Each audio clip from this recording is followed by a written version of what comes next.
সুপ্রিয় শিক্ষার্থী বন্ধুরা, আসসালামু আলাইকুম।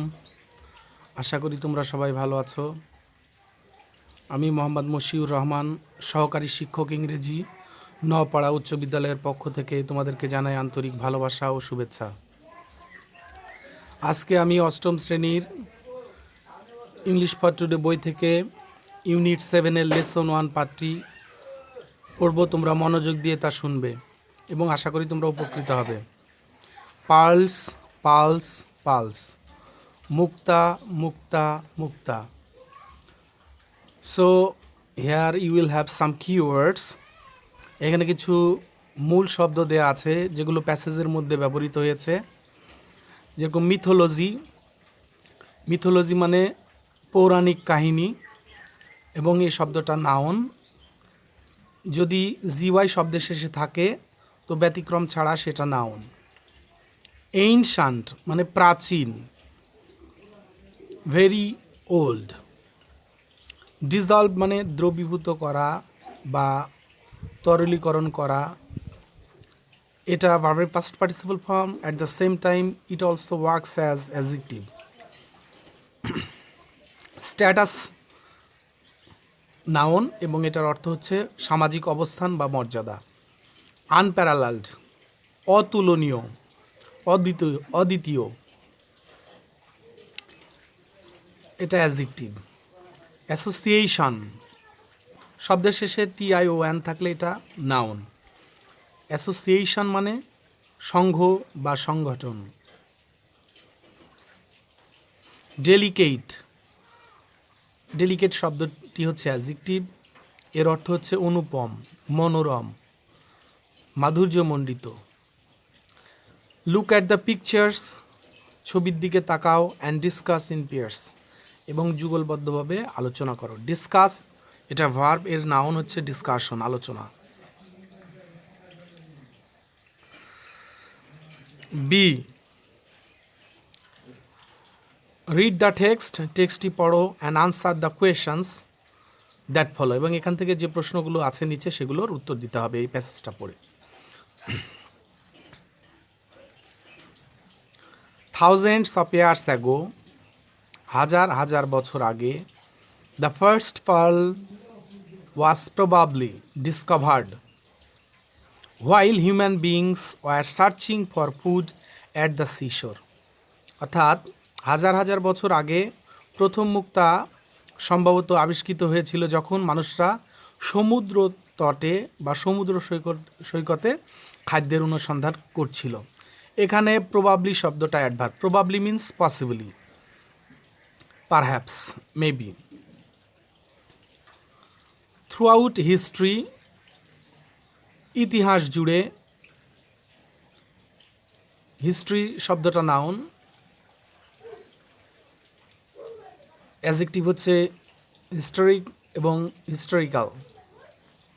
The pearl with its shine, মুক্তা তার উজ্জ্বলতায় বা উজ্জ্বল্য নিয়ে বা আভা বা দীপ্ততা নিয়ে। Has been one of the most highly valued James, অন্যতম একটা মূল্যবান রত্ন হিসেবে বিবেচিত হয়েছে।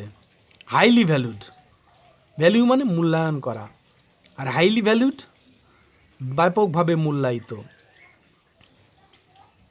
পার্লস হ্যাভ বিন মেনশনড, মুক্তাকে উল্লেখ করা হয়েছে মেনি টাইমস, অনেকবার। ইন রিলিজিয়াস টেক্সট, ধর্মীয় পাঠ্য বই, ধর্মীয় বইগুলোতে। অ্যান্ড মিথোলজিস, পৌরাণিক কাহিনীগুলোতে। ফ্রম দি আর্লিয়েস্ট টাইমস, অনেক আগে থেকেই। তো এখানে মেনশন শব্দটা হচ্ছে ভার্ব।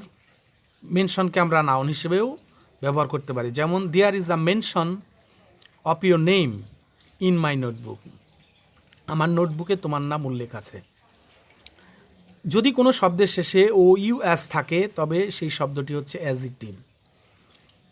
রিলিজিয়াস শব্দটা অ্যাডজেক্টিভ, এর নাউন হচ্ছে রিলিজন, ধর্ম। মাইথোলজি, মিথোলজি এই শব্দটা ওয়াই, শেষে ওয়াই ছিল, ওয়াই উঠে গিয়ে IES অর্থাৎ প্লুরাল হয়েছে। আর্লি, আর্লিয়ার, আর্লিয়েস্ট, এটা আর্লির superlative form.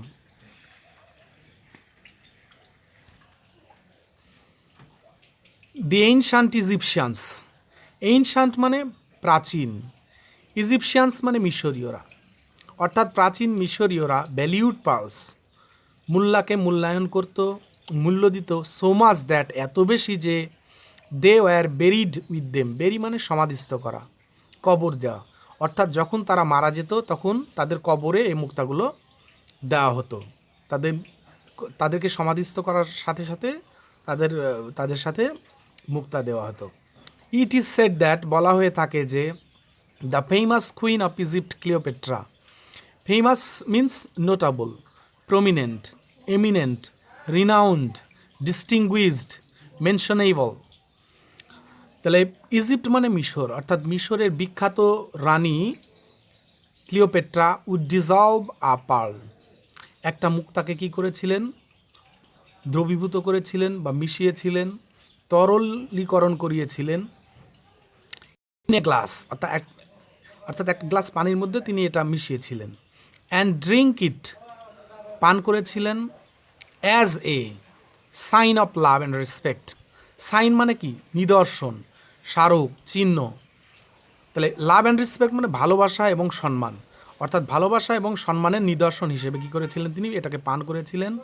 For the entire nation, entire মানে কি, টোটাল, হোল, অর্থাৎ পুরো জাতির প্রতি তিনি ভালোবাসা এবং সম্মান এর নিদর্শন স্বরূপ তিনি এটা করেছিলেন। নেশন শব্দটা নাউন, নেশন এর অ্যাডজেক্টিভ হচ্ছে ন্যাশনাল, বিপরীত ইন্টারন্যাশনাল, ন্যাশনালিটা হচ্ছে ভার্ব, অ্যাডভার্ব, ইন্টারন্যাশনালিও অ্যাডভার্ব, এখান থেকে উৎপত্তি হয়েছে শব্দটার। The Greeks thought of pearls as a sign of wealth and social position, অর্থাৎ গ্রিকরা, অর্থাৎ গ্রিসের অধিবাসীদেরকে গ্রিক বলা হয় আর কি, মুক্তাকে ভাবতো বা মনে করতো, কি মনে করতো, ওয়েলথ মানে কি, যদি কোনো শব্দের শেষে টিএইচ থাকে তবে সেটা হচ্ছে noun, and social position, social এটা শব্দের শেষে এল থাকলে অ্যাডজেক্টিভ, সোশ্যাল মানে সামাজিক, এর ভার্ব হচ্ছে সোশ্যালাইজ, নাউন হচ্ছে society, adverb socially, social position অর্থাৎ তারা সামাজিক অবস্থান বা সম্পদের প্রতীক হিসেবে তারা এটাকে বিবেচনা করতো, অর্থাৎ তারা মনে করতো যে যাদের বেশি মুক্ত আছে তারা ধন সম্পদের দিক থেকে এবং সামাজিক মর্যাদার দিক থেকে অনেক উপরে, অনেক উঁচু, সম্ভ্রান্ত। The beauty of pearls, beauty যদি কোনো শব্দের শেষে টিওয়াই থাকে তবে সেটা নাউন, বিউটি মানে সৌন্দর্য বা সুন্দরও হয়, বিউটির অ্যাডজেক্টিভ হচ্ছে বিউটিফুল, সুন্দর, বিউটিফাই হচ্ছে ভার্ব এবং বিউটিফুল এটা হচ্ছে অ্যাডভার্ব। তাহলে the beauty of pearls was associated with love and marriage, associated মানে কি, অ্যাসোসিয়েটেড মানে হচ্ছে যুক্ত, সম্পৃক্ত, রিলেটেড টু, ভালোবাসা এবং বিবাহের সাথে এই জিনিসটা অত্যন্ত ওতপ্রোতভাবে জড়িত, মুক্তার সৌন্দর্যটা। ইন এনশান্ট রোম, প্রাচীন রোমে, ইতালির রোমের কথা বলা হয়েছে, পার্লস আর কনসিডার্ড, মুক্তাকে বিবেচনা করা হতো, কনসিডার মানে বিবেচনা করা, এটা পাস্ট পার্টিসিপল প্যাসিভ হিসেবে ব্যবহৃত হয়েছে, consider means regard. The greatest sign, greater greatest, of wealth and social status, অর্থাৎ সম্পদ এবং সামাজিক মর্যাদার একটা বড় নিদর্শন এবং স্মারক হিসেবে তা বিবেচনা করা হতো। অ্যাট দ্যাট টাইম, ওই সময়ে, the young women of noble families, noble means aristocratic, high society, upper class society, love to wear means put on, তারা কি বিউটিফুল পার্ল নেকলেস, অর্থাৎ সুন্দর সুন্দর যে মুক্তার হার, তারা এই সম্ভ্রান্ত পরিবারের মেয়েরা বা নারীরা ওই সময়ে এগুলো পড়তে ভালোবাসত। দ্য ব্রেভ নাইটস, ব্রেভ মানে কারেজাস, সাহসী, ব্রেভ শব্দটা অ্যাডজেক্টিভ, ব্রেভলি সাহসিকতার সাথে, যেরকম he did the work bravely, সে সাহসিকতার সাথে কাজটি করেছিল। ব্রেভারি এটা হচ্ছে noun, his bravery pleased all, তার সাহসিকতা সকলকে সন্তুষ্ট করেছিল। I am charmed with his bravery, আমি তার সাহসিকতায় মুগ্ধ। The brave knights use to wear them in the battles. Battle means battle ফিল্ডসের কথা বলা হয়েছে, যুদ্ধক্ষেত্র, fight. For good luck, good luck মানে সৌভাগ্য, অর্থাৎ সৌভাগ্যের জন্য সাহসী যারা যোদ্ধা ছিল, বীর যোদ্ধা যারা ছিল, তারা মনে করতো যে যদি তারা যুদ্ধক্ষেত্রে যদি কি মুক্তা ব্যবহার করে তাহলে কি করতে পারবে, তারা যুদ্ধে জয়লাভ করতে পারবে। তারা মনে করতো যে এটা তাদের জন্য সৌভাগ্য, তারা যদি এগুলো পড়ে যায় তাহলে তারা যুদ্ধে ভালো করতে পারবে বা যুদ্ধে জয়লাভ করতে পারবে। এটা তারা সৌভাগ্যের প্রতীক হিসেবে মনে করত।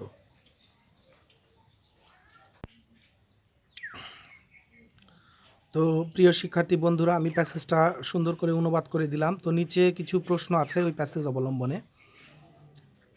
যেমন 1 নাম্বারটা, do you think pearls are discovered by accident, why? তুমি কি মনে করো যে দুর্ঘটনাবশত মুক্তা আবিষ্কৃত হয়েছিল?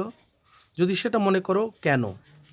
2, why do you think pearls are valued so much in the past? কেন তুমি মনে করো যে মুক্তা অতীতে এত মূল্যায়ন করা হতো? এটা কেন তুমি মনে করো এত বেশি? 3, what good luck the knights thought would pearls bring them. অর্থাৎ যারা নাইটরা ছিল তো তারা কি সৌভাগ্য বয়ে নিয়ে আসতে পারে, এই মুক্তাগুলো কি সৌভাগ্য বয়ে নিয়ে আসতে পারে, বা এই জিনিসটা জানতে চেয়েছে আর কি। তো কি সৌভাগ্য তাদের জন্য বয়ে নিয়ে আসবে এই মুক্তা, সেই জিনিসটা সম্পর্কে বলেছে। তো সুপ্রিয় শিক্ষার্থী বন্ধুরা, আমি প্যাসেজটি অনুবাদ করে দিলাম। তোমাদের যদি কোথাও বুঝতে অসুবিধা থাকে তাহলে তোমরা অবশ্যই কমেন্ট সেকশনে জানাবে, আমি চেষ্টা করব সেগুলো সমাধান করার।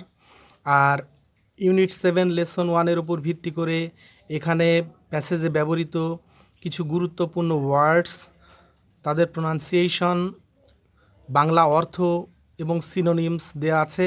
তোমরা অবশ্যই এই ওয়ার্ডগুলোকে ব্যবহার করে নতুন নতুন সেন্টেন্স গঠন করার চেষ্টা করবে এবং অবশ্যই এগুলো খাতাতে উঠিয়ে নেবে তোমরা, এবং এগুলো চেষ্টা করবে এর অর্থগুলো সেটা কোন পার্ট অফ পিসের অন্তর্গত, ওয়ার্ডগুলো কোন পার্ট অফ পিসের অন্তর্গত, এবং সেই অর্থসহ জিনিসগুলো ভালোভাবে বোঝার চেষ্টা করবে।